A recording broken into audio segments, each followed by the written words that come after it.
देश बनाउने यही मात्रै हो, घन्टीभन्दा विकल्पहरू छैन। मैले जान्नछु, मैले बाटो बिराएर गएको रहेछु।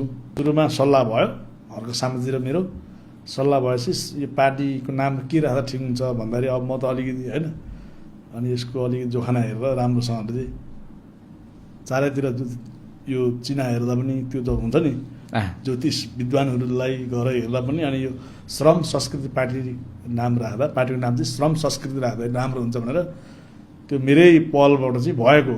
घन्टीमा गएँ, तर मलाई साधारण सदस्यता नदिए पनि हुन्छ, मलाई मतलब भएन। तर सपोर्ट चाहिँ फुल हृदय विशालदेखि म सपोर्ट गर्छु। किन अब देश बनाउने यही मात्रै हो, घन्टीभन्दा विकल्पहरू छैन। मैले जान्नछु, मैले बाटो बिराएर गएको रहेछु, तर त्यहाँ देखियो, त्यहाँ देखेपछि त्यो सबै फेक र हावादारी रहेछ।